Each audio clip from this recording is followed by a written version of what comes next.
My dear students of 10th class, today I am going to tell you about noun clause and how to identify noun clause in a complex sentence. A noun clause is a group of words acting together as a noun. These clauses are always dependent clauses, that is, they do not form a complete sentence. Take a look at some sample sentences containing noun clauses to understand their purpose and function. ਸੋ ਪਿਆਰੇ ਬੱਚਿਓ ਨਾउन clause ਕੀ ਆ group of words ਆ ਜਿਹੜਾ ਨਾउन ਦੇ ਤੌਰ 'ਤੇ sentence ਵਿੱਚ ਕੰਮ ਕਰਦਾ ਆ। ਇਹ ਕਲੌਜ਼ਸ ਹਮੇਸ਼ਾ ਡਿਪੈਂਡੈਂਟ ਕਲੌਜ਼ਸ ਹੁੰਦੀਆਂ ਆ। ਤੁਹਾਨੂੰ ਪਹਿਲਾਂ ਵੀ ਦੱਸਿਆ ਹੋਇਆ ਇੰਡੀਪੈਂਡੈਂਟ ਅਤੇ ਡਿਪੈਂਡੈਂਟ ਕਲੌਜ਼ਸ ਬਾਰੇ। ਇਹਦੇ ਬਾਰੇ ਵੀਡੀਓ ਆਲਰੇਡੀ ਤੁਹਾਨੂੰ ਪਾਈ ਹੋਈ ਆ, ਤੁਸੀਂ ਉਹ ਦੇਖ ਸਕਦੇ ਹੋ ਜੇ ਤੁਹਾਨੂੰ ਨਹੀਂ ਕਲੀਅਰ। ਤਾਂ ਕਹਿਣ ਦਾ ਮਤਲਬ ਇਹ ਆ ਵੀ ਨਾउन ਕਲੌਜ਼ ਜਿਹੜੀ ਉਹ ਡਿਪੈਂਡੈਂਟ ਕਲੌਜ਼ ਹੋਊਗੀ, ਜਿਹੜੀ ਪ੍ਰਿੰਸੀਪਲ ਕਲੌਜ਼ ਦੇ ਉੱਤੇ ਡਿਪੈਂਡ ਕਰਦੀ ਹੋਊਗੀ। ਦੂਸਰੀ ਗੱਲ ਇਹ ਆ ਵੀ ਇਹਦਾ ਕੰਪਲੀਟ ਸੈਂਸ ਨਹੀਂ ਨਿਕਲੂਗੀ। ਇਹਦੀ ਜਦੋਂ ਆਪਾਂ ਇਹਦਾ ਮੀਨਿੰਗ ਕੱਢ ਕੇ ਦੇਖਾਂਗੇ ਤਾਂ ਸਾਨੂੰ ਕਲੀਅਰ ਨਹੀਂ ਹੋਊਗਾ ਵੀ ਕੀ ਕਿਹਾ ਜਾ ਰਿਹਾ ਹੈ। ਕੁਛ ਸੈਂਟੈਂਸਿਸ ਅਸੀਂ ਦੇਖਦੇ ਹਾਂ, ਐਗਜ਼ਾਮਪਲ ਦੇਖਦੇ ਹਾਂ ਇਹਨਾਂ ਦੇ ਕਿਵੇਂ ਅਸੀਂ ਜਿਹੜਾ ਇਹਨੂੰ ਦੇਖ ਸਕਦੇ ਹਾਂ। ਸਭ ਤੋਂ ਪਹਿਲਾਂ ਆ what is a noun clause. Noun clause ਕੀ ਆ ਇਹ ਸਾਨੂੰ ਪਤਾ ਹੋਣਾ ਚਾਹੀਦਾ। A noun clause functions as a noun in a sentence. Noun clause sentence ਦੇ ਵਿੱਚ noun ਦੇ function ਦੇ ਤੌਰ 'ਤੇ ਕੰਮ ਕਰਦੀ, noun ਦੇ ਤੌਰ 'ਤੇ ਕੰਮ ਕਰਦੀ ਹੈ। It follows a linking verb to describe or modify the subject of the sentence. ਇਹਦੇ ਨਾਲ ਅੱਗੇ ਕੰਸਰਨ ਜਿਹੜੇ ਹੈਗੇ ਆ ਇਹ ਮਤਲਬ ਕਿ ਕਿਸੇ ਵਰਬ ਨੂੰ ਡਿਸਕ੍ਰਾਈਬ ਕਰਨ ਦੇ ਵਿੱਚ ਜਾਂ ਉਹਨੂੰ ਮੋਡੀਫਾਈ ਕਰਨ ਦੇ ਵਿੱਚ ਕੰਮ ਆਉਂਦੀ ਹੈ। ਯਾਨੀ ਇਹ ਸਬਜੈਕਟ ਦੇ ਤੌਰ 'ਤੇ ਵੀ ਕੰਮ ਕਰਦੀ ਹੈ, ਆਬਜੈਕਟ ਦੇ ਤੌਰ 'ਤੇ ਵੀ ਕੰਮ ਕਰਦੀ ਹੈ, ਪ੍ਰੈਪੋਜੀਸ਼ਨ ਵੀ ਆ, ਕਈ ਕੰਮ ਕਰਦੀ ਹੈ। ਅਤੇ ਇਹਦਾ ਮੇਨ ਜਿਹੜਾ ਕੰਮ ਹੈਗਾ ਆ ਇਹ ਕੀ ਕਰਦਾ ਆ, ਮੋਡੀਫਾਈ ਕਰਨਾ ਕਿਹਨੂੰ, subject of the sentence. Noun class contain both a subject and verb. Noun class ਦੇ ਵਿੱਚ ਸਬਜੈਕਟ ਵੀ ਹੋਏਗਾ, ਵਰਬ ਵੀ ਹੋਏਗਾ, ਬਟ ਕੀ ਹੋਏਗਾ, ਇਹ ਇੱਕ ਡਿਪੈਂਡੈਂਟ ਕਲਾਸ ਹੋਊਗੀ, ਇਹਦਾ ਮੀਨਿੰਗ ਕਲੀਅਰ ਨਹੀਂ ਹੋਏਗਾ। ਨਾउन ਕਲੌਜ਼ ਐਗਜ਼ਾਮਪਲ ਇੰਕਲੂਡਸ, ਐਗਜ਼ਾਮਪਲ ਦੇਖਦੇ ਹਾਂ ਨਾउन ਕਲੌਜ਼ ਦੀਆਂ ਕੁਛ। Do you know what time it is. ਜੋ ਬੱਚਿਓ ਗ੍ਰੀਨ ਦੇ ਵਿੱਚ ਆ ਉਹ ਸਾਡੀ ਨਾउन ਕਲੌਜ਼ ਆ। ਜੋ ਸਾਡਾ ਬਲੈਕ ਦੇ ਵਿੱਚ ਆ ਉਹ ਸਾਡੀ ਪ੍ਰਿੰਸੀਪਲ ਕਲੌਜ਼, ਮੇਨ ਕਲੌਜ਼ ਅਤੇ ਇੰਡੀਪੈਂਡੈਂਟ ਕਲੌਜ਼। ਇਹ ਤਿੰਨੇ ਨਾਂ ਇੱਕੋ ਹੀ ਆ, ਪਹਿਲਾਂ ਦੱਸ ਚੁੱਕੇ ਹਾਂ ਤੁਹਾਨੂੰ ਇਸ ਬਾਰੇ। ਤਾਂ ਇਹ ਇੰਡੀਪੈਂਡੈਂਟ ਕਲੌਜ਼ ਹੈਗਾ ਡੂ ਯੂ ਨੋ, ਅਤੇ ਇਹਦੇ ਉੱਤੇ ਡਿਪੈਂਡ ਕਰਦਾ ਵਟ ਟਾਈਮ ਇਟ ਇਜ਼। ਅਤੇ ਜਿਹੜਾ ਇਹ ਗ੍ਰੀਨ ਕਲਰ ਦੀ ਮਾਰਕ ਕੀਤਾ ਹੋਇਆ ਆ ਇਹ ਤੁਹਾਡੀ ਨਾउन ਕਲੌਜ਼ ਆ, ਸਬਆਰਡੀਨੇਟ ਕਲੌਜ਼ ਆ, ਡਿਪੈਂਡੈਂਟ ਕਲੌਜ਼ ਆ, ਅਤੇ ਇਹਦਾ ਨਾਂ ਕੀ ਆ, ਨਾउन ਕਲੌਜ਼ ਆ, ਕਿਉਂਕਿ ਐਜ਼ ਏ ਨਾउन ਕੰਮ ਕਰ ਰਹੀ ਹੈ ਸੈਂਟੈਂਸ ਦੇ ਵਿੱਚ। Tom can invite whomever he chooses. Whomever he chooses ਜਿਹੜਾ ਨਾउन ਕਲੌਜ਼ ਆ। I don't understand what you are talking about. What you are talking about noun clause ਆ। Whether Roman accept the job or not is his business. ਤਾਂ whether Roman accept the job or not ਇਹ ਸਾਡੀ noun clause ਆ। The bolded noun clauses are dependent clauses. ਜਿਹੜੇ ਉੱਤੇ bold ਕੀਤੇ ਹੋਏ ਆ ਗ੍ਰੀਨ ਕਲਰ ਦੇ ਵਿੱਚ ਸਾਰੇ noun clauses ਆ। Like independent clauses they can't stand alone in full sentence. ਜਿਵੇਂ ਸੈਂਟੈਂਸ ਦੇ ਵਿੱਚ ਇੰਡੀਪੈਂਡੈਂਟ ਕਲੌਜ਼ ਜਿਹੜੀ ਆ ਉਹ ਆਪਣੇ ਆਪ ਦੇ ਵਿੱਚ ਕੰਪਲੀਟ ਸੈਂਟੈਂਸ ਹੁੰਦੀ, ਪਰ ਇਹ ਨਾउन ਕਲੌਜ਼ ਜਿਹੜੀ ਆਪਣੇ ਆਪ 'ਚ ਕੰਪਲੀਟ ਸੈਂਟੈਂਸ ਨਹੀਂ ਆ। Noun clauses function to add more detail to a sentence. Noun clause ਦਾ ਕੰਮ ਕੀ ਆ, ਸੈਂਟੈਂਸ ਦੇ ਵਿੱਚ ਕੁਛ ਡਿਟੇਲ ਜ਼ਿਆਦਾ ਦੇਣੀ, ਕੁਛ ਜ਼ਿਆਦਾ ਜਾਣਕਾਰੀ ਦੇਣੀ। ਸਬਜੈਕਟ ਜੋ ਐਜ਼ ਏ ਸਬਜੈਕਟ ਨੂੰ ਯੂਜ਼ ਕਰਾਂਗੇ ਅਸੀਂ ਜਦੋਂ, ਤਾਂ ਉਹ ਸਬਜੈਕਟ ਦੇ ਬਾਰੇ ਕੁਛ ਸਾਨੂੰ ਐਕਸਟਰਾ ਇਨਫੋਰਮੇਸ਼ਨ ਸੈਂਟੈਂਸ ਦੇ ਵਿੱਚ ਨਾउन ਕਲੌਜ਼ ਦਿੰਦੀ ਆ।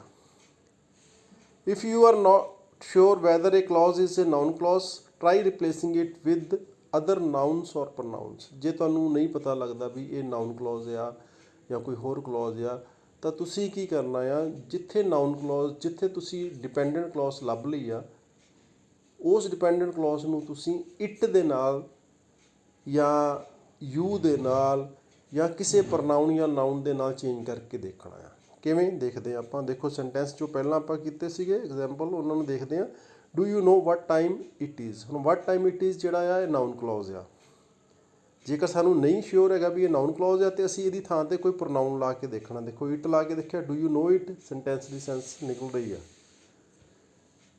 ਅਤੇ ਜਦੋਂ ਪ੍ਰੋਨਾਊਨ ਕਿਸੇ ਡਿਪੈਂਡੈਂਟ ਕਲੌਜ਼ ਦੀ ਥਾਂ 'ਤੇ ਫਿੱਟ ਹੋ ਜਾਏਗਾ, ਉਹਦਾ ਸੈਂਸ ਉਹਦੀ ਨਿਕਲ ਜਾਏਗੀ ਸੈਂਟੈਂਸ ਦੀ, ਤਾਂ ਅਸੀਂ ਇਸ ਚੀਜ਼ ਨੂੰ ਆਇਡੈਂਟੀਫਾਈ ਕਰ ਸਕਦੇ ਹਾਂ ਵੀ ਇਹ ਜਿਹੜੀ ਸਬੋਰਡੀਨੇਟ ਕਲੌਜ਼ ਆ ਜਾਂ ਜਿਹੜੀ ਇਹ ਡਿਪੈਂਡੈਂਟ ਕਲੌਜ਼ ਆ ਇਹ ਕੀ ਆ, ਨਾਊਨ ਕਲੌਜ਼ ਆ, ਅਤੇ ਅਸੀਂ ਇਹਨੂੰ ਨਾਂ ਦੇ ਸਕਦੇ ਹਾਂ ਵੀ ਇਹ ਨਾਊਨ ਕਲੌਜ਼ ਆ।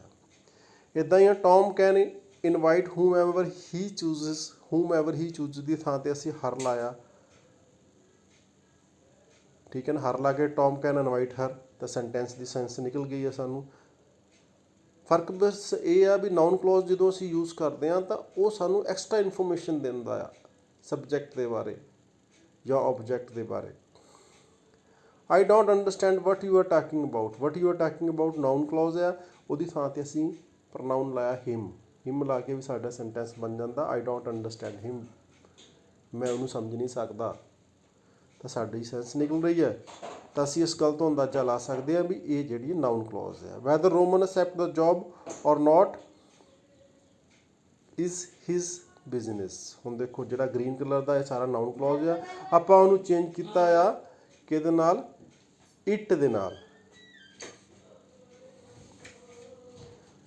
Next, if you can successfully replace the clause with a pronoun you found a noun clause. ਹੁਣ ਜੇਕਰ ਅਸੀਂ ਕਿਸੇ ਪ੍ਰੋਨਾਊਨ ਦੇ ਨਾਲ ਚੇਂਜ ਕਰ ਲੈਂਦੇ ਹਾਂ ਆਪਣੀ ਨਾਊਨ ਕਲੌਜ਼ ਨੂੰ, ਜਾਂ ਜਿਹੜੀ ਤੁਹਾਨੂੰ ਡਿਪੈਂਡੈਂਟ ਕਲੌਜ਼ ਦਿੱਤੀ ਆ, ਜੇ ਸਕਸੈਸਫੁਲੀ ਉਹਦੀ ਥਾਂ ਲੈ ਲੈਂਦਾ ਆ ਪ੍ਰੋਨਾਊਨ, ਤਾਂ ਉਹ ਕੀ ਆ, ਉਹ ਨਾਊਨ ਕਲੌਜ਼ ਹੈ। ਇਹ ਇੱਕ ਤਰੀਕਾ ਆ ਨਾਊਨ ਕਲੌਜ਼ ਨੂੰ ਲੱਭਣ ਦਾ। However, these sentences are much less interesting and detailed than the original version. ਹੁਣ ਫਰਕ ਕੀ ਹੈ ਇਹਦੇ ਵਿੱਚ ਵੀ ਇਹ ਜਿਹੜੇ ਸੈਂਟੈਂਸਿਸ ਹੈਗੇ ਇਹ ਜ਼ਿਆਦਾ ਕਲੀਅਰ ਨਹੀਂ ਹੈਗੇ। ਜਦੋਂ ਆਪਾਂ ਇਟ ਲਾਤਾ ਜਾਂ ਹਿਮ ਲਾਤਾ ਉਹ ਉੱਥੇ ਖਤਮ ਹੋ ਗਿਆ, ਜਦ ਕਿ ਆਪਾਂ ਜਦੋਂ ਨਾਊਨ ਕਲੌਜ਼ ਵਰਤਦੇ ਉਹ ਥੋੜ੍ਹਾ ਉਹਦਾ ਉਹ ਲੰਬਾ ਪੂਰੇ ਡਿਟੇਲ ਦੇ ਵਿੱਚ ਦਿੱਤਾ ਹੁੰਦਾ। Noun clauses are important when making ਇਹ ਸੈਂਟੈਂਸ ਅੰਡਰਸਟੈਂਡੇਬਲ। ਜਦੋਂ ਅਸੀਂ ਕਿਸੇ ਸੈਂਟੈਂਸ ਨੂੰ ਅੰਡਰਸਟੈਂਡ ਕਰਨਾ ਆ, ਸਹੀ ਤਰ੍ਹਾਂ ਸਮਝਣਾ ਆ, ਤਾਂ ਨਾਊਨ ਕਲੌਜ਼ ਜਿਹੜੀਆਂ ਬਹੁਤ ਇੰਪੋਰਟੈਂਟ ਰੋਲ ਪਲੇ ਕਰਦੀਆਂ ਆ। ਹੁਣ ਅੱਗੇ ਆ ਵੀ ਆਪਾਂ ਕਿਸ ਤਰ੍ਹਾਂ ਕਿਸੇ ਨਾਊਨ ਕਲੌਜ਼ ਨੂੰ ਜੱਜ ਕਰ ਸਕਦੇ ਹਾਂ, ਕਿਸੇ ਨੂੰ ਲੱਭ ਸਕਦੇ ਹਾਂ ਨਾਊਨ ਕਲੌਜ਼ ਨੂੰ, ਵੀ ਅਸੀਂ ਇੱਕੋ ਝਲਕ 'ਚ ਦੇਖ ਲਈਏ ਵੀ ਸੈਂਟੈਂਸ ਦੇ ਵਿੱਚ ਇਹ ਜਿਹੜਾ ਸੈਂਟੈਂਸ ਹੈ ਇਹਦੇ ਵਿੱਚ ਜਿਹੜੀ ਅਸੀਂ ਸਬੋਰਡੀਨੇਟ ਕਲੌਜ਼ ਲੱਭੀ ਆ ਇਹ ਨਾਊਨ ਕਲੌਜ਼ ਹੈ। ਉਹ ਕਿੱਦਾਂ ਅਸੀਂ ਦੇਖ ਸਕਦੇ ਹਾਂ, ਉਹਦੇ ਬਾਰੇ ਦੇਖਦੇ ਹਾਂ। Because noun clause can appear almost anywhere in a sentence, they can be tricky to spot. Noun clause ਜਿਹੜੀ ਆ ਕਿ ਸੈਂਟੈਂਸ ਦੇ ਵਿੱਚ ਕਿਤੇ ਵੀ ਆ ਸਕਦੀ ਹੈ, ਵਿਚਕਾਰ ਵੀ ਆ ਸਕਦੀ ਹੈ ਅਤੇ ਸ਼ੁਰੂ 'ਚ ਵੀ ਆ ਸਕਦੀ ਹੈ, ਪਰ ਅਸੀਂ ਉਹਨੂੰ ਲੱਭ ਸਕਦੇ ਹਾਂ। ਇੱਕ ਟ੍ਰਿਕ ਹੈਗੀ, ਜਿਸ ਟ੍ਰਿਕ ਦੇ ਨਾਲ ਥੋੜ੍ਹਾ ਅਸੀਂ ਉਸ ਚੀਜ਼ ਦਾ ਅੰਦਾਜ਼ਾ ਲਾ ਸਕਦੇ ਹਾਂ। ਕੀ ਆ ਉਹ? One of the easiest way to spot a noun clause is to look for these words. ਸਭ ਤੋਂ ਸੌਖਾ ਇੱਕ ਤਰੀਕਾ ਆ ਵੀ ਆ ਕੁਛ ਵਰਡ ਥੱਲੇ ਗ੍ਰੀਨ ਕਲਰ 'ਚ ਲਿਖੇ ਹੋਏ, ਜੇਕਰ ਅਸੀਂ ਇਹ ਵਰਡ ਆਪਣੇ ਮਾਈਂਡ 'ਚ ਰੱਖ ਲਈਏ ਵੀ ਇਹ ਜੇਕਰ ਸੈਂਟੈਂਸ ਵਿੱਚ ਆਉਣਗੇ ਤਾਂ ਮੋਸਟਲੀ ਜ਼ਿਆਦਾਤਰ ਜਿਹੜਾ ਸੈਂਟੈਂਸ ਦੀ ਜਿਹੜੀ ਕਲੌਜ਼ ਹੋਊਗੀ ਉਹ ਕਿਹੜੀ ਹੋਊਗੀ, ਨਾਊਨ ਕਲੌਜ਼ ਹੋਊਗੀ। ਅਤੇ ਉਸ ਕਿਹੜੇ ਵਰਡ ਹੈਗੇ ਸਾਡੇ ਕੋਲ? How, that, what, whatever, when, where, whether, which, whichever, whoever, whomever, why. ਹੁਣ ਇਹਨਾਂ ਨੂੰ ਯਾਦ ਕਰਨਾ ਸੌਖਾ ਹੈ। ਜੇਕਰ ਸਾਨੂੰ ਨਹੀਂ ਯਾਦ ਹੁੰਦੇ ਤਾਂ ਦੇਖੋ ਇੱਕ ਗੱਲ ਦਿਮਾਗ 'ਚ ਬਿਠਾਓ ਵੀ WH ਵਰਡ ਵਿੱਚ ਕਾਫੀ ਯੂਜ਼ ਹੋਏ ਆ,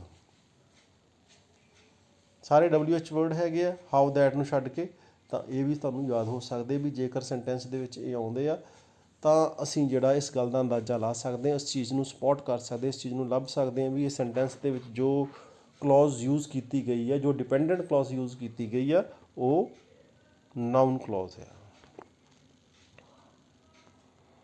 While these words can be found in clause other than noun clauses almost always start with one of these words. ਬੇਸ਼ੱਕ ਜਿਹੜਾ ਇਹ ਵਰਡ ਆਪਾਂ ਪਿੱਛੇ ਪੜ੍ਹੇ ਆ ਗ੍ਰੀਨ ਕਲਰ ਵਾਲੇ WH ਵਾਲੇ ਅਤੇ ਹਾਊ ਦੈਟ ਵਾਲੇ, ਇਹ ਵਰਡ ਜਿਹੜੇ ਕਿਸੇ ਹੋਰ ਕਲੌਜ਼ ਦੇ ਵਿੱਚ ਵੀ ਯੂਜ਼ ਹੋ ਸਕਦੇ ਆ, ਪਰ ਮੋਸਟਲੀ ਜਿਹੜਾ ਆ ਜਦੋਂ ਵੀ ਇਹ ਆਉਣਗੇ ਤਾਂ ਜ਼ਿਆਦਾਤਰ ਜਿਹੜੇ ਇਹ ਨਾउन ਕਲੌਜ਼ ਦੇ ਵਿੱਚ ਵਰਤੇ ਜਾਣਗੇ। There are another clue to find a noun clause in a sentence. ਇਹ ਇੱਕ ਹੋਰ ਤਰੀਕਾ ਆ ਇਹਨੂੰ ਨਾउन ਕਲੌਜ਼ ਨੂੰ ਲੱਭਣ ਦਾ ਸੈਂਟੈਂਸ ਦੇ ਵਿੱਚ। ਹੁਣ ਅੱਗੇ ਆਪਾਂ ਦੇਖਣੇ ਆ ਵੀ ਜਿਹੜੀਆਂ ਨਾउन ਕਲੌਜ਼ ਦੀਆਂ ਟਾਈਪਸ ਕਿਹੋ ਜਿਹੀਆਂ ਹੋ ਸਕਦੀਆਂ। Now that you know how to ਜੱਜ ਏ ਨਾउन ਕਲੌਜ਼। ਹੁਣ ਸਾਨੂੰ ਪਤਾ ਲੱਗ ਗਿਆ ਵੀ ਅਸੀਂ ਕਿਵੇਂ ਜੱਜ ਕਰ ਸਕਦੇ ਹਾਂ, ਕਿਵੇਂ ਸਪੌਟ ਕਰ ਸਕਦੇ ਹਾਂ ਨਾउन ਕਲੌਜ਼ ਨੂੰ। ਇੱਕ ਦੋ ਤਰੀਕੇ ਅਸੀਂ ਦੇਖ ਲਏ ਆ। Learn how to determine its function within the sentence. ਹੁਣ ਆਪਾਂ ਦੇਖਦੇ ਵੀ ਤਾਂ ਸੈਂਟੈਂਸ ਦੇ ਵਿੱਚ ਫੰਕਸ਼ਨ ਕੀ ਆ, ਦਾ ਕੰਮ ਕੀ ਆ। Take a look at some of the most common roles of noun clauses. ਹੁਣ ਜਿਹੜੇ ਕਿਤੇ ਇੰਪੋਰਟੈਂਟ ਰੋਲ ਇਹਨਾਂ ਦੇ ਨਾउन ਕਲੌਜ਼ ਦੇ ਸੈਂਟੈਂਸ ਵਿੱਚ ਆਉਂਦੇ ਉਹਨਾਂ ਨੂੰ ਆਪਾਂ ਦੇਖਦੇ ਹਾਂ ਵੀ ਕਿੱਥੇ ਕਿੱਥੇ ਕਿਵੇਂ ਇਹਦੀ ਵਰਤੋਂ ਕੀਤੀ ਜਾ ਸਕਦੀ ਆ। ਸਭ ਤੋਂ ਪਹਿਲਾਂ ਇਹਦੀ ਵਰਤੋਂ ਜਿਹੜੀ ਸੈਂਟੈਂਸ ਦੇ ਵਿੱਚ ਸਬਜੈਕਟ ਆਫ ਏ ਸੈਂਟੈਂਸ ਦੇ ਤੌਰ 'ਤੇ ਕੀ, ਯਾਨੀ ਸੈਂਟੈਂਸ ਦੇ ਸਬਜੈਕਟ ਦੇ ਤੌਰ 'ਤੇ ਆਪਾਂ ਇਹਨੂੰ ਕਰ ਸਕਦੇ ਹਾਂ। A noun clause can act as a subject of sentence. ਜਿਹੜਾ ਨਾउन ਕਲੌਜ਼ ਹੈ ਸਬਜੈਕਟ ਦੇ ਸੈਂਟੈਂਸ ਦੇ ਤੌਰ 'ਤੇ ਵਰਤੀ ਜਾ ਸਕਦੀ ਆ। The noun clause itself perform the action in the sentence. Noun clause ਜਿਹੜਾ ਆ ਉਹ ਸੈਂਟੈਂਸ ਦੇ ਵਿੱਚ the noun clause itself perform the action in the sentence. ਜਿਹੜਾ ਨਾउन ਕਲੌਜ਼ ਹੈ ਉਹ ਸੈਂਟੈਂਸ ਦੇ ਵਿੱਚ ਇੱਕ ਐਕਸ਼ਨ ਦੇ ਤੌਰ 'ਤੇ ਜਿਹੜਾ ਵਰਤਿਆ ਜਾ ਸਕਦਾ। ਕਿਵੇਂ ਦੇਖੋ, ਵਟ ਅਮਨ ਸੈਡ ਮੇਡ ਹਰ ਫਰੈਂਡ ਕਰਾਈ। ਜੋ ਅਮਨ ਨੇ ਕਿਹਾ ਉਹਦੇ ਦੋਸਤ ਰੋਣ ਲੱਗ ਪਏ। ਠੀਕ ਹੈ ਨਾ। ਹੁਣ ਦੇਖੋ ਵਟ ਅਮਨ ਸੈਡ ਜਿਹੜਾ ਇਹ ਸਾਡਾ ਇਹਦੇ ਵਿੱਚ ਨਾउन ਕਲੌਜ਼ ਆ। ਇੱਦਾਂ ਹੀ ਵਟ ਮੀਰਾ ਰੋਟ ਇਹ ਨਾउन ਕਲੌਜ਼ ਆ। ਹਾਊ ਦਾ ਬॉय ਬਿਹੇਵਡ ਇਹ ਨਾउन ਕਲੌਜ਼ ਆ। ਇਹ ਐਜ਼ ਏ ਸਬਜੈਕਟ ਯੂਜ਼ ਹੋ ਰਹੇ। ਹੁਣ ਆਪਾਂ ਨੂੰ ਇਹ ਇਸ ਗੱਲ ਦਾ ਪਤਾ ਆ ਵੀ ਸਬਜੈਕਟ ਹਮੇਸ਼ਾ ਜ਼ਿਆਦਾਤਰ ਜਿਹੜਾ ਸੈਂਟੈਂਸ ਦੇ ਵਿੱਚ ਸਭ ਤੋਂ ਪਹਿਲਾਂ ਆਉਂਦਾ ਆ। ਇਸੇ ਤਰ੍ਹਾਂ ਜਿਹੜਾ ਉਹ ਨਾउन ਕਲੌਜ਼ ਦੀ ਅਸੀਂ ਵਰਤੋਂ ਕਰਾਂਗੇ ਤਾਂ ਇਹ ਸੈਂਟੈਂਸ ਵਿੱਚ ਪਹਿਲਾਂ ਵਰਤਿਆ ਜਾਏਗਾ।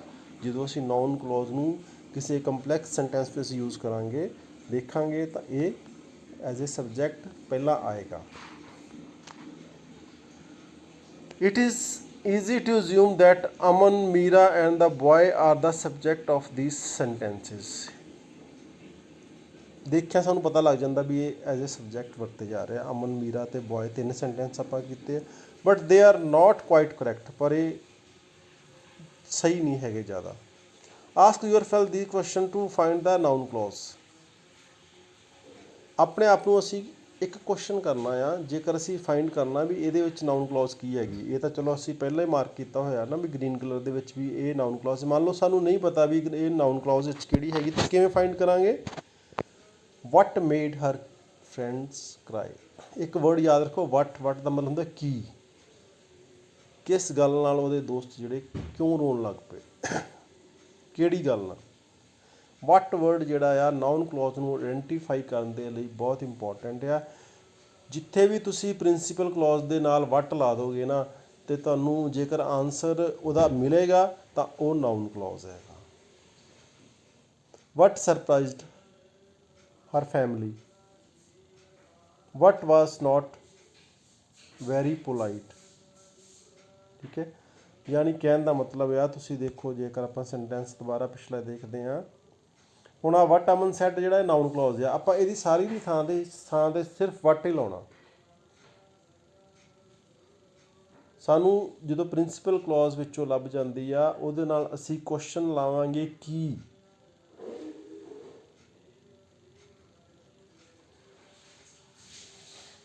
ਤਾਂ ਜਦੋਂ ਵਟ ਦਾ ਜੇਕਰ ਆਨਸਰ ਸਾਨੂੰ ਸਹੀ ਮਿਲ ਜਾਏਗਾ ਤਾਂ ਫਿਰ ਅਸੀਂ ਇਸ ਗੱਲ ਨੂੰ ਆਇਡੈਂਟੀਫਾਈ ਕਰ ਸਕਾਂਗੇ।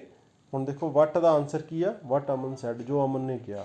ਅੱਗੇ ਦੂਜੇ ਵਟ ਸਰਪ੍ਰਾਈਜ਼ ਵਾਲੇ ਦਾ ਆਨਸਰ ਵਟ ਦਾ ਕੀ ਆ, ਵਟ ਮੀਰਾ ਰੋਟ ਜੋ ਮੀਰਾ ਨੇ ਲਿਖਿਆ। ਤੀਸਰੇ what the what was not very polite, how the boy behaved ਮੁੰਡੇ ਨੇ ਕਿਸ ਤਰ੍ਹਾਂ ਬਿਹੇਵ ਕੀਤਾ। ਇਹ ਵਟ ਦਾ ਆਨਸਰ ਉਹ ਆ। ਅਤੇ ਜੇਕਰ ਵਟ ਦਾ ਆਨਸਰ ਇਹ ਆਉਂਦਾ ਆ ਤਾਂ ਫਿਰ ਅਸੀਂ ਇਸ ਗੱਲ ਨੂੰ ਆਇਡੈਂਟੀਫਾਈ ਕਰ ਸਕਦੇ ਹਾਂ ਵੀ ਇਹ ਜਿਹੜੀ ਕਲੌਜ਼ ਆ ਇਹ ਨਾउन ਕਲੌਜ਼ ਆ। A noun clause that functions as a subject of sentence can be long or short. Noun clause ਜਿਹੜੀ sentence ਵਿੱਚ use ਕੀਤੀ ਜਾਂਦੀ ਹੈ ਉਹ ਛੋਟੀ ਵੀ ਹੋ ਸਕਦੀ ਹੈ ਤੇ ਵੱਡੀ ਵੀ ਹੋ ਸਕਦੀ ਹੈ। ਪਹਿਲਾ ਸੀਗਾ ਐਜ਼ ਏ ਸਬਜੈਕਟ, ਹੁਣ ਹੈਗਾ subject of object of a verb. ਪਹਿਲਾਂ ਵਰਬ ਦੇ ਸਬਜੈਕਟ ਦੇ ਤੌਰ ਤੇ ਆਪਾਂ ਯੂਜ਼ ਦੇਖਿਆ ਨਾउन ਕਲੌਜ਼ ਦਾ। ਹੁਣ ਦੂਸਰਾ ਹੈਗਾ object of a verb. Just like all nouns, noun clauses can act as a direct object of the verb. ਹੁਣ ਸਾਨੂੰ ਪਤਾ ਜਦੋਂ ਅਸੀਂ ਟੈਂਸ ਕਰਾਉਂਦੇ ਹਾਂ ਤਾਂ ਤਿੰਨ ਚੀਜ਼ਾਂ ਦੀ ਗੱਲ ਕਰਦੇ ਹਾਂ, ਸਬਜੈਕਟ, ਵਰਬ ਤੇ ਆਬਜੈਕਟ ਦੀ। ਤਾਂ ਉੱਥੇ ਅਸੀਂ ਇਹ ਮੰਨ ਕੇ ਚੱਲਦੇ ਵੀ ਸਬਜੈਕਟ ਪਹਿਲਾਂ ਆਉਂਦਾ, ਵਰਬ ਵਿੱਚ ਆਉਂਦੀ, ਆਬਜੈਕਟ ਪਿੱਛੇ ਆਉਂਦਾ ਹੈ। ਤੇ ਜਦੋਂ ਸਾਡੀ ਕਲੌਜ਼ ਜਿਹੜੀ ਆ ਵਰਬ ਤੋਂ ਬਾਅਦ 'ਚ ਆਏਗੀ ਤੇ ਵਰਬ ਦੇ ਆਬਜੈਕਟ ਦੇ ਤੌਰ ਤੇ ਕੰਮ ਕਰੇਗੀ ਤਾਂ ਉਸ ਨੂੰ ਅਸੀਂ ਨਾउन ਕਲੌਜ਼ ਕਵਾਂਗੇ। ਕਿਵੇਂ ਆ ਦੇਖਦੇ ਹਾਂ। The pharmacist checked that the prescription was correct. Pharmacist ਨੇ ਚੈੱਕ ਕੀਤਾ ਵੀ ਜੋ ਪ੍ਰਿਸਕ੍ਰਿਪਸ਼ਨ ਡਾਕਟਰ ਨੇ ਦਿੱਤੀ ਹੈ ਦਵਾਈਆਂ ਦੀ ਉਹ ਸਹੀ ਸੀ। ਤਾਂ ਦੈਟ ਦੇਖੋ, ਦੈਟ ਜਿਹੜਾ ਹੈਗਾ ਵਰਡ ਆਪਾਂ ਪਹਿਲਾਂ ਯਾਦ ਕੀਤੇ ਸੀਗੇ ਜਦੋਂ ਆਪਾਂ ਜੱਜ ਕਰਨ ਵਾਸਤੇ ਉਹਦੇ ਵਿੱਚ ਕਈ ਵਰਡ ਸੀਗੇ, ਹਾਊ, ਦੈਟ, ਵਾਈ, ਵਟ, ਤੇ ਇਹ ਦੈਟ ਆ ਗਿਆ। ਦੈਟ ਤੋਂ ਅੱਗੇ ਸ਼ੁਰੂ ਹੋ ਗਈ ਹੈ ਸਾਰੀ ਐਂਡ ਤੱਕ, ਇਹ ਸਾਡੀ ਡਿਪੈਂਡੈਂਟ ਕਲੌਜ਼ ਆ। ਤੇ ਦੈਟ ਜਿਹੜਾ ਮੋਸਟਲੀ ਲੱਗਦਾ ਆ ਨਾउन ਕਲੌਜ਼ ਦੇ ਵਿੱਚ ਤੇ ਇੱਥੇ ਲੱਗਾ ਹੋਇਆ ਤੇ ਨਾउन ਕਲੌਜ਼ ਆ। ਤੇ ਇੱਥੇ ਦਾ ਫਾਰਮਾਸਿਸਟ ਸਬਜੈਕਟ ਆ, ਚੈੱਕਡ ਵਰਬ ਆ ਤੇ that the prescription was correct ਇਹ ਸਾਰਾ ਆਬਜੈਕਟ ਆ। ਤਾਂ ਵਰਬ ਦੇ ਆਬਜੈਕਟ ਦੇ ਤੌਰ ਤੇ ਇੱਥੇ ਵਰਤੇ ਜਾ ਰਿਹਾ। ਇੱਦਾਂ ਹੀ Y the stove wasn't working, Y ਜਿਹੜਾ ਵਰਡ ਅਸੀਂ ਕੀਤਾ ਹੋਇਆ ਪਹਿਲਾਂ ਸਬੋਰਡੀਨੇਟਿੰਗ ਕੰਜੰਕਸ਼ਨ ਹੈਗਾ। ਇੱਦਾਂ ਹੀ ਤੀਸਰੇ ਵਿੱਚ that you should not cheat on A test as a object use ਕੀਤਾ ਹੋਇਆ ਆ। ਠੀਕ ਹੈ, ਇਸ ਕਰਕੇ ਇਹਨੂੰ ਅਸੀਂ ਨਾउन ਕਲੌਜ਼ ਕਹਾਂਗੇ। ਅੱਗੇ ਹੋਰ ਡਿਟੇਲ 'ਚ ਇਹਨੂੰ ਦੇਖਦੇ ਹਾਂ। Ones again you can use the method of questioning to demonstrate how the noun clause is used as a direct object। ਇੱਕ ਵਾਰ ਫਿਰ ਆਪਾਂ ਕੁਐਸਚਨ ਕਰਕੇ ਅਸੀਂ ਇਸ ਦੇ ਆਨਸਰ ਲੈ ਸਕਦੇ ਹਾਂ। ਜੇ ਕੁਐਸਚਨ ਕਰਕੇ ਵਟ ਲਾ ਕੇ ਜੇ ਆਨਸਰ ਆਉਂਦਾ ਆ ਤੇ ਇਹ ਨਾउन ਕਲੌਜ਼ ਹੈਗਾ। ਦੇਖਦੇ ਹਾਂ ਆਪਾਂ ਕਿਵੇਂ। these are same questions you would use to find any direct object। ਹੁਣ ਦੇਖੋ what didn't pharmacist check, ਵੀ ਫਾਰਮਾਸਿਸਟ ਨੇ ਕੀ ਨਹੀਂ ਚੈੱਕ ਕੀਤਾ,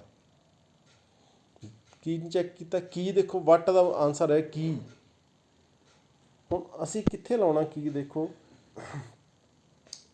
ਦਾ ਫਾਰਮਾਸਿਸਟ ਚੈੱਕਡ, ਇੱਥੇ ਡਿਡਨਟ ਚੈੱਕ ਆਉਣਾ ਸੀਗਾ, ਉਹ ਨਹੀਂ ਲਿਖਿਆ ਗਿਆ, ਮਿਸ ਹੋ ਗਿਆ। ਇਹ ਹੈਗਾ ਸਾਡੀ ਪ੍ਰਿੰਸੀਪਲ ਕਲੌਜ਼, ਇਹਦੇ ਅੱਗੇ ਵਟ ਲਾਉਣਾ ਵੀ ਅਸੀਂ ਕੀ ਨਹੀਂ, ਉਹਨੇ ਫਾਰਮਾਸਿਸਟ ਨੇ ਕੀ ਨਹੀਂ ਚੈੱਕ ਕੀਤਾ, ਹੀ ਡਿਡਨਟ ਨੋ, ਉਹ ਕੀ ਨਹੀਂ ਜਾਣਦਾ।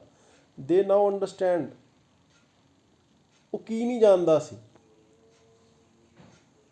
ਜਦੋਂ ਇਹਦਾ ਆਨਸਰ ਸਾਡੇ ਕੋਲ ਸੈਂਟੈਂਸ ਵਿੱਚ ਮਿਲੇਗਾ ਤਾਂ ਜਿਹੜਾ ਆਨਸਰ ਹੋਊਗਾ ਉਹ ਸਾਡਾ ਨਾउन ਕਲੌਜ਼ ਹੋਊਗਾ। ਸਾਨੂੰ ਆਇਡੈਂਟੀਫਾਈ ਕਰਨੀ ਆ ਗਈ ਆ ਕੀ, ਆਇਡੈਂਟੀਫਾਈ ਵੀ ਪ੍ਰਿੰਸੀਪਲ ਕਲੌਜ਼ ਕਿਹੜੀ ਆ ਤੇ ਸਬੋਰਡੀਨੇਟ ਕਲੌਜ਼ ਕਿਹੜੀ ਆ।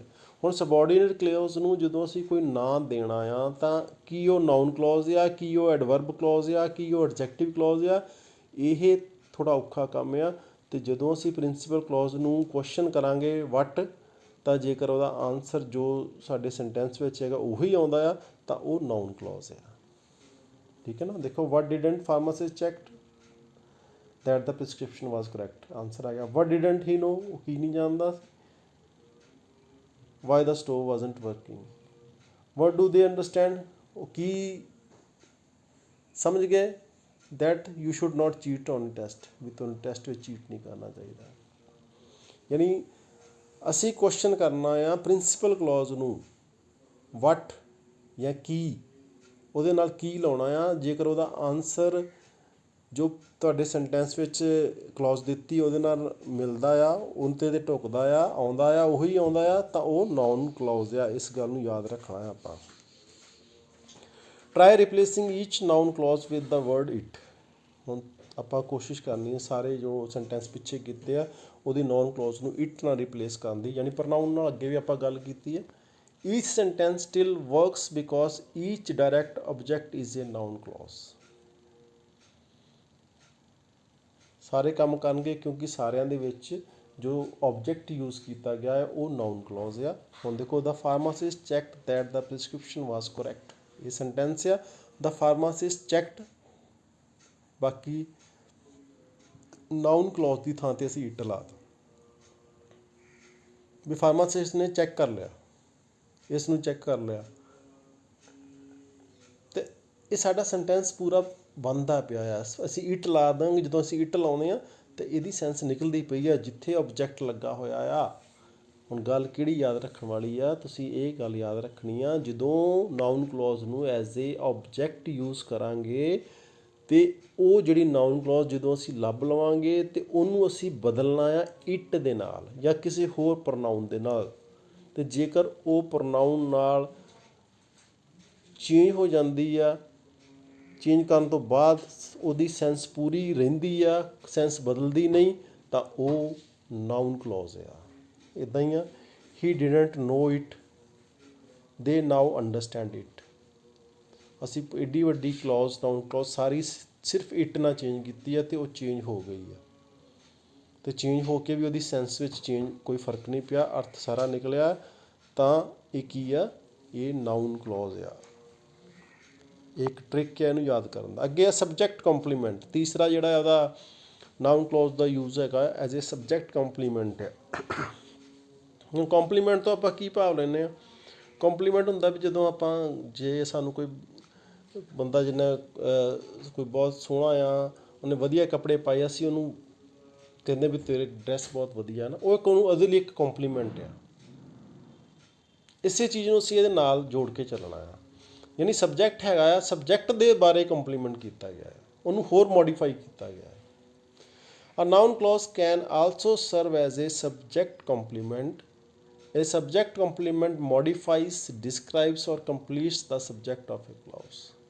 ਸਬਜੈਕਟ ਨੂੰ ਮੋਡੀਫਾਈ ਕਰਦਾ ਆ, ਸਬਜੈਕਟ ਦੇ ਬਾਰੇ ਹੋਰ ਜਾਣਕਾਰੀ ਸਾਨੂੰ ਦਿੰਦਾ ਆ, ਉਹਨੂੰ ਹੋਰ ਡਿਸਕਰਾਈਬ ਕਰਦਾ, ਡਿਟੇਲ ਦੇ ਵਿੱਚ ਦੱਸਦਾ ਆ, ਉਹ ਹੁੰਦਾ ਸਬਜੈਕਟ ਕੰਪਲੀਮੈਂਟ। ਦੇਖਦੇ ਹਾਂ ਆਪਾਂ sentence. Rahul's problem was that he didn't practice enough. Rahul ਦੀ ਪ੍ਰੋਬਲਮ ਸੀ ਕਿ ਉਹਨੇ ਜ਼ਿਆਦਾ ਮਿਹਨਤ ਨਹੀਂ ਕੀਤੀ। ਰਾਹੁਲ ਦੀ ਪ੍ਰੋਬਲਮ ਸੀ। ਹੁਣ ਡਿਸਕਰਾਈਬ ਕੀਤਾ ਆ, ਸਬਜੈਕਟ ਦੇ ਕੰਪਲੀਮੈਂਟ ਦੇ ਤੌਰ 'ਤੇ ਇਹਨੂੰ ਯੂਜ਼ ਕੀਤਾ ਹੈ, that he didn't practice enough. ਹੁਣ ਇੱਕ ਤਾਂ ਦੋ ਤਿੰਨ ਚੀਜ਼ਾਂ ਜਿਹੜੀਆਂ ਸਾਰੀਆਂ ਹਰ ਥਾਂ 'ਤੇ ਕਾਮਨ ਹੁੰਦੀਆਂ ਆ। ਇੱਕ ਤਾਂ ਅਸੀਂ ਜਿਹੜੇ ਵਰਡ ਤੁਹਾਨੂੰ ਦੱਸੇ ਸੀਗੇ WH ਵਾਲੇ ਅਤੇ ਦੈਟ ਹਾਓ, ਹੁਣ ਇੱਥੇ ਵੀ ਦੈਟ ਲੱਗਾ, ਅਗਲੇ 'ਚ ਵੈਨ ਲੱਗਾ, ਉਸ ਤੋਂ ਬਾਅਦ ਫਿਰ ਦੈਟ ਲੱਗਾ, ਤਾਂ ਸਾਨੂੰ ਉੱਥੋਂ ਆਈਡੈਂਟੀਫਾਈ ਕਰਨਾ ਸੌਖਾ ਹੋ ਜਾਂਦਾ ਵੀ ਕਿੱਥੇ ਡਿਪੈਂਡੈਂਟ ਕਲੌਜ਼ ਹੈਗੀ ਆ। ਇਸ ਤਰ੍ਹਾਂ Harry's crowning achievement at school was when he become class president. When he become class president ਇੱਥੇ ਨਾਊਨ ਕਲੌਜ਼ ਆ। That he forgot to set his alarm, ਇਹ ਇੱਥੇ ਨਾਊਨ ਕਲੌਜ਼ ਆ। ਹੁਣ ਅੱਗੇ ਡਿਟੇਲ 'ਚ ਦੇਖਦੇ ਹਾਂ ਇਹਨੂੰ। Do you see what question this noun clauses answer and how they relate to the subject. ਹੁਣ ਦੇਖੋ ਇੱਥੇ ਵਟ ਲਾਇਆ, ਅਸੀਂ ਹਰ ਥਾਂ 'ਤੇ ਵਟ ਲਾਇਆ। ਜੇਕਰ ਵਟ ਦਾ ਆਨਸਰ ਸਾਨੂੰ ਉਹੀ ਮਿਲਦਾ ਆ, ਸਬਆਰਡੀਨੇਟ ਕਲੌਜ਼ ਮਿਲਦੀ ਆ, ਤਾਂ ਸਾਡੀ ਉਹ ਕਲੌਜ਼ ਜਿਹੜੀ ਆ ਨਾਊਨ ਕਲੌਜ਼ ਆ। ਕਿੰਨੀ ਵਾਰੀ ਇਹ ਗੱਲ ਰਿਪੀਟ ਕੀਤੀ ਹੈ, ਤੁਸੀਂ ਦਿਮਾਗ 'ਚ ਬਿਠਾ ਲੈਣੀ ਆ ਵੀ ਅਸੀਂ ਪ੍ਰਿੰਸੀਪਲ ਕਲੌਜ਼ ਦੇ ਨਾਲ ਕੁਐਸਚਨ ਕਰਨਾ ਆ, ਵਟ ਕਰਕੇ, ਕੀ ਕਰਕੇ, ਅਤੇ ਜੇਕਰ ਉਹਦਾ ਆਨਸਰ ਸਾਡੀ ਨਾਊਨ ਕਲੌਜ਼ ਨਾਲ ਰਲਦਾ ਆ ਤਾਂ ਅਸੀਂ ਉਹਨੂੰ ਆਈਡੈਂਟੀਫਾਈ ਕਰ ਸਕਦੇ ਹਾਂ ਵੀ ਇਹ ਨਾਊਨ ਕਲੌਜ਼ ਆ। ਹੁਣ ਦੇਖੋ, ਵਟ ਵਾਜ਼ ਰਾਹੁਲ's ਪ੍ਰੋਬਲਮ, ਰਾਹੁਲ ਲਿਖਿਆ, ਰਾਹੁਲ ਐਕਚੁਅਲੀ ਰਾਹੁਲ ਦੀ ਪ੍ਰੋਬਲਮ ਕੀ ਸੀ। ਵਟ ਵਾਜ਼ ਹੈਰਿਸ ਕਰਾਊਨਿੰਗ, ਜਿਹੜੀ ਉਹਦੀ ਅਚੀਵਮੈਂਟ ਕੀ ਸੀਗੀ ਹੈਰੀ ਦੀ, ਇੱਥੇ ਵੀ ਕੀ ਆ ਰਿਹਾ। What was Daljit excuse, Daljit ਦਾ ਐਕਸਕਿਊਜ਼ ਕੀ ਸੀ। ਹੁਣ ਕੀ ਸੀ ਦਲਜੀਤ ਦਾ excuse? That he forgot to set alarm, ਕਿ ਉਹਨੇ ਅਲਾਰਮ ਸੈੱਟ ਕਰਨਾ ਭੁੱਲ ਗਿਆ। ਹੁਣ ਆਨਸਰ ਉਹਦਾ ਸਹੀ ਆ ਰਿਹਾ, ਜੇਕਰ ਆਨਸਰ ਸਹੀ ਆ ਰਿਹਾ ਤਾਂ ਉਹ ਨਾਊਨ ਕਲੌਜ਼ ਹੈ। ਇਸ ਗੱਲ ਨੂੰ ਯਾਦ ਰੱਖਣਾ ਤੁਸੀਂ। ਦੋ ਚੀਜ਼ਾਂ ਇੰਪੋਰਟੈਂਟ ਹੈਗੀਆਂ ਕਲੌਜ਼ ਨੂੰ ਆਈਡੈਂਟੀਫਾਈ ਕਰਨ ਲਈ। ਜੇਕਰ ਸਾਨੂੰ ਸਾਰੀ ਗੱਲ ਨਹੀਂ ਵੀ ਸਮਝ ਲੱਗਦੀ, ਇੱਕ ਤਾਂ ਇਹ ਤਾਂ ਜਿਹੜੇ ਕੁਛ ਵਰਡ ਦਿੱਤੇ ਹੋਏ WH ਵਾਲੇ, ਦੈਟ ਹਾਓ, ਇਹ ਯਾਦ ਰੱਖ ਲਓ। ਦੂਸਰੀ ਗੱਲ ਇਹ ਵੀ ਅਸੀਂ ਨਾਊਨ ਕਲੌਜ਼ ਆਪਣੀ, ਅਸੀਂ ਪ੍ਰਿੰਸੀਪਲ ਕਲੌਜ਼ ਨੂੰ ਕੁਐਸਚਨ ਕਰਨਾ ਆ ਵਟ ਕਰਕੇ। ਹੁਣ ਵਟ ਵਾਜ਼ ਰਾਹੁਲ's ਪ੍ਰੋਬਲਮ, ਸਾਡਾ ਸੈਂਟੈਂਸ ਜਿਹੜਾ ਕੀ ਹੈ, Rahul's problem was that he didn't practice enough। ਇਹ ਸੈਂਟੈਂਸ ਸੀਗਾ। ਹੁਣ ਸਾਨੂੰ ਪਤਾ ਪ੍ਰਿੰਸੀਪਲ ਕਲੌਜ਼ ਰਾਹੁਲ ਪ੍ਰੋਬਲਮ ਹੈਗੀ ਆ, ਤਾਂ ਆਪਾਂ ਪੁੱਛਣਾ ਵਟ ਵਾਜ਼ ਰਾਹੁਲ ਪ੍ਰੋਬਲਮ। ਜੇਕਰ ਉਹਦਾ ਆਨਸਰ ਸਹੀ ਆਉਂਦਾ, ਸਾਨੂੰ ਸਾਡੇ ਸੈਂਟੈਂਸ ਨਾਲ ਮਿਲਦਾ ਆ, ਜੋ ਸੈਂਟੈਂਸ ਦਾ ਅਗਲਾ ਪਾਰਟ ਹੈਗਾ ਸਾਡੀ ਕਲੌਜ਼ ਨਾਲ ਮਿਲਦਾ ਆ, ਤਾਂ ਉਹ ਨਾਊਨ ਕਲੌਜ਼ ਹੈ। ਠੀਕ ਹੈ ਜੀ। These noun clauses provide more information about the subject of the sentence। ਇਹ ਸਬਜੈਕਟ ਜਿਹੜੇ ਸੈਂਟੈਂਸ ਦੇ ਵਿੱਚ ਹੋਰ ਐਕਸਟਰਾ ਇਨਫੋਰਮੇਸ਼ਨ ਦੇ। ਹੁਣ ਅੱਗੇ ਹੈਗਾ object of A preposition. Preposition ਦੇ ਆਬਜੈਕਟ ਦੇ ਤੌਰ ਤੇ ਅੱਗੇ ਆਪਾਂ ਕੀਤਾ ਸੀ ਆਬਜੈਕਟ ਆਫ ਏ ਵਰਬ, ਉਹ ਵਰਬ ਦੇ ਆਬਜੈਕਟ ਦੇ ਤੌਰ ਸੀ, ਵਰਬ ਤੋਂ ਬਾਅਦ ਅੱਗੇ ਸ਼ੁਰੂ ਹੋ ਜਾਂਦਾ ਸੀ। ਹੁਣ ਦੇਖੋ ਇੱਥੇ ਗ੍ਰੀਨ ਕਲਰ 'ਚ ਲਿਖਿਆ ਹੋਇਆ ਆਫ, ਫਾਰ, ਅਬਾਊਟ, ਅੱਗੇ ਵਰਬ ਤੋਂ ਬਾਅਦ ਸ਼ੁਰੂ ਹੁੰਦਾ ਸੀ। ਹੁਣ ਆਫ ਤੋਂ ਆਫ ਪ੍ਰੈਪੋਜੀਸ਼ਨ ਜਾਂ ਫਾਰ ਪ੍ਰੈਪੋਜੀਸ਼ਨ ਜਾਂ ਅਬਾਊਟ ਪ੍ਰੈਪੋਜੀਸ਼ਨ ਇਸ ਤੋਂ ਬਾਅਦ ਅੱਗੇ ਸ਼ੁਰੂ ਹੁੰਦਾ ਆ। What Meena need, what Ram decided to do, how Marie Curie discover radium. ਇਹ ਜਿਹੜੇ ਸਾਡੇ ਨਾਊਨ ਕਲੌਜ਼ ਆ। ਤੇ ਨਾਊਨ ਕਲੌਜ਼ ਕਿਉਂ? ਕਿਉਂਕਿ ਇੱਥੇ object of A preposition use ਹੋਏ ਆ, ਔਰ ਪ੍ਰੈਪੋਜੀਸ਼ਨ ਕਿਹੜੀਆਂ? ਆਫ, ਫਾਰ ਤੇ ਅਬਾਊਟ ਆ। ਜਦੋਂ ਲਾਸਟ ਵਿੱਚ ਪ੍ਰੈਪੋਜੀਸ਼ਨ ਆਏਗੀ, ਪ੍ਰੈਪੋਜੀਸ਼ਨ ਤੋਂ ਬਾਅਦ ਵਿੱਚ ਸਾਡੀ ਕਲੌਜ਼ ਡਿਪੈਂਡੈਂਟ ਕਲੌਜ਼ ਸ਼ੁਰੂ ਹੋਏਗੀ, ਤਾਂ ਉਹ ਕਲੌਜ਼ ਜਿਹੜੀ ਆ ਕੀ ਹੋਏਗੀ? ਨਾਊਨ ਕਲੌਜ਼ ਹੋਏਗੀ। ਕਿਉਂ ਹੋਊਗੀ? Again the best way to understand this concept is by asking appropriate question. ਫਿਰ ਬੈਸਟ ਵੇ ਕੀ ਆ ਉਹਨੂੰ ਪਛਾਣਨ ਦਾ? ਵੀ ਅਸੀਂ ਉਹਨੂੰ ਕੁਐਸਚਨ ਕਰਨਾ ਆ, ਵੱਟ ਕਰਕੇ, ਕੀ ਕਰਕੇ। ਜਦੋਂ ਅਸੀਂ ਉਹਨੂੰ ਕੁਐਸਚਨ ਕਰਾਂਗੇ ਪ੍ਰਿੰਸੀਪਲ ਕਲੌਜ਼ ਨੂੰ, ਤੇ ਸਾਡਾ ਆਨਸਰ ਉਹੀ ਆਊਗਾ, ਤਾਂ ਉਹ ਨਾਊਨ ਕਲੌਜ਼ ਆ। ਠੀਕ ਹੈ ਨਾ। ਹੁਣ ਦੇਖੋ, Harry is not the best provider of what, what Meena needs. Of ਤੋਂ ਆਫ ਤੱਕ ਤਾਂ ਹੀ ਸਾਰੀ ਪ੍ਰੈਪੋਜੀਸ਼ਨ, ਜਿੱਥੇ ਸਾਡਾ ਉਹ ਜਿਹੜੀ ਡਿਪੈਂਡੈਂਟ ਕਲੌਜ਼ ਸੀ ਉਹਦੀ ਥਾਂ 'ਤੇ ਅਸੀਂ ਵਟ ਲਾ ਤਾ, ਅਤੇ ਵਟ ਲਾ ਕੇ ਜੇਕਰ ਆਨਸਰ ਸਾਡਾ ਉਹ ਆਉਂਦਿਆ ਅਤੇ ਫਿਰ ਉਹ ਨਾਊਨ ਕਲੌਜ਼ ਹੈ। ਇੱਦਾਂ ਹੀ ਅੱਗੇ for what, what Ram decided to do. ਫਿਰ about what, how Marie Curie discover radium. ਦੇਖੋ ਤਿੰਨੋਂ ਜਗ੍ਹਾ 'ਤੇ ਵਟ ਲੱਗਾ ਹੋਇਆ। ਵਟ ਨੂੰ ਯਾਦ ਰੱਖਣਾ ਆ, ਕੁਐਸਚਨ ਕਰਨਾ ਆ ਅਸੀਂ। ਡਿਪੈਂਡੈਂਟ ਕਲੌਜ਼ ਦੀ ਥਾਂ 'ਤੇ ਕੁਐਸਚਨ ਪੁੱਟ ਕਰਕੇ ਅਸੀਂ ਉਹਨੂੰ ਜੋੜਨਾ ਆ ਪ੍ਰਿੰਸੀਪਲ ਕਲੌਜ਼ ਦੇ ਨਾਲ। ਅਤੇ ਜੇਕਰ ਸਾਡਾ ਆਨਸਰ ਜੋ ਅਸੀਂ ਡਿਪੈਂਡੈਂਟ ਕਲੌਜ਼ ਜਿਹੜੀ ਅਸੀਂ ਦੇਖੀ ਸੈਂਟੈਂਸ ਦੇ ਵਿੱਚ ਉਹੀ ਆਉਂਦਾ ਆ, ਤਾਂ ਫਿਰ ਉਹ ਨਾਊਨ ਕਲੌਜ਼ ਆ। Each of these sentences could be complete before the addition of preposition. However, the prepositions are introduced to provide further detail and the noun clauses act as a object of these preposition। ਇੱਥੇ ਕੀ ਆ ਗੱਲ, ਇਹ ਯਾਦ ਰੱਖਣ ਵਾਲੀ ਸਾਰੀ ਘੁਮਾ ਕੇ, ਵੀ ਇਹ ਜਿਹੜੀ ਕਲੌਜ਼ ਯੂਜ਼ ਹੋਈ ਆ ਉਹ ਪ੍ਰੈਪੋਜੀਸ਼ਨ ਦੇ ਆਬਜੈਕਟ ਦੇ ਤੌਰ 'ਤੇ ਯੂਜ਼ ਹੋਈ ਆ। ਇੱਦਾਂ ਯੂਜ਼ ਕਰਕੇ ਅਤੇ ਅਸੀਂ ਜਦੋਂ ਇਹਨੂੰ ਕੁਐਸਚਨ ਕੀਤਾ ਅਤੇ ਵਟ ਦੇ ਵਿੱਚ ਇਹਦਾ ਆਨਸਰ ਆ ਗਿਆ ਆ, ਤਾਂ ਇਹ ਨਾਊਨ ਕਲੌਜ਼ ਹੈ। ਅੱਗੇ ਐਡਜੈਕਟਿਵ ਕੰਪਲੀਮੈਂਟ। ਜਿਵੇਂ ਅਸੀਂ ਸਬਜੈਕਟਿਵ ਕੰਪਲੀਮੈਂਟ ਕੀਤਾ, ਇੱਥੇ ਐਡਜੈਕਟਿਵ ਕੰਪਲੀਮੈਂਟ ਆ ਗਿਆ। ਲਾਸਟ ਬਟ ਨਾਟ ਲੀਸਟ, ਇਹ noun clause can also function as a adjective complement. Adjective ਕੀ ਹੁੰਦਾ? ਵਿਸ਼ੇਸ਼ਣ ਦੇ ਕੰਪਲੀਮੈਂਟ ਦੇ ਤੌਰ 'ਤੇ ਵੀ ਯੂਜ਼ ਹੁੰਦਾ ਹੈ। These noun clauses complement an adjective or adverb. Adjective ਅਤੇ ਐਡਵਰਬ ਨੂੰ ਯੂਜ਼ ਕਰਦੇ ਆ। It is very disappointing that you left the party early. That you left the party early, ਇਹਦੇ ਵਿੱਚ ਸਾਡੀ ਨਾਊਨ ਕਲੌਜ਼ ਆ। ਵੇਅਰ ਦੇ ਲਿਵ ਨਾਓ, ਇਹ ਸਾਡੀ ਨਾਊਨ ਕਲੌਜ਼ ਆ। That he can out run his dog, ਇਹ ਸਾਡੀ ਨਾਊਨ ਕਲੌਜ਼ ਹੈ। ਕਿਵੇਂ ਆ ਵੀ ਦੇਖਦੇ ਹਾਂ। The adjective complement is providing more information about the adjective or adverb that preceded it।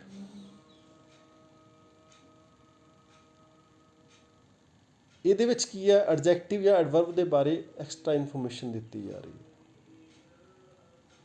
What was ਡਿਸਅਪੋਇੰਟਿੰਗ, question ਉਹੀ ਵਟ ਹੀ ਲੱਗਦਾ ਪਿਆ। ਦੇਖੋ ਕੀ ਡਿਸਅਪੋਇੰਟਿੰਗ ਸੀਗਾ? ਵੀ ਤੁਸੀਂ ਪਾਰਟੀ ਦੇ ਵਿੱਚੋਂ ਛੇਤੀ ਚਲੇ ਗਏ।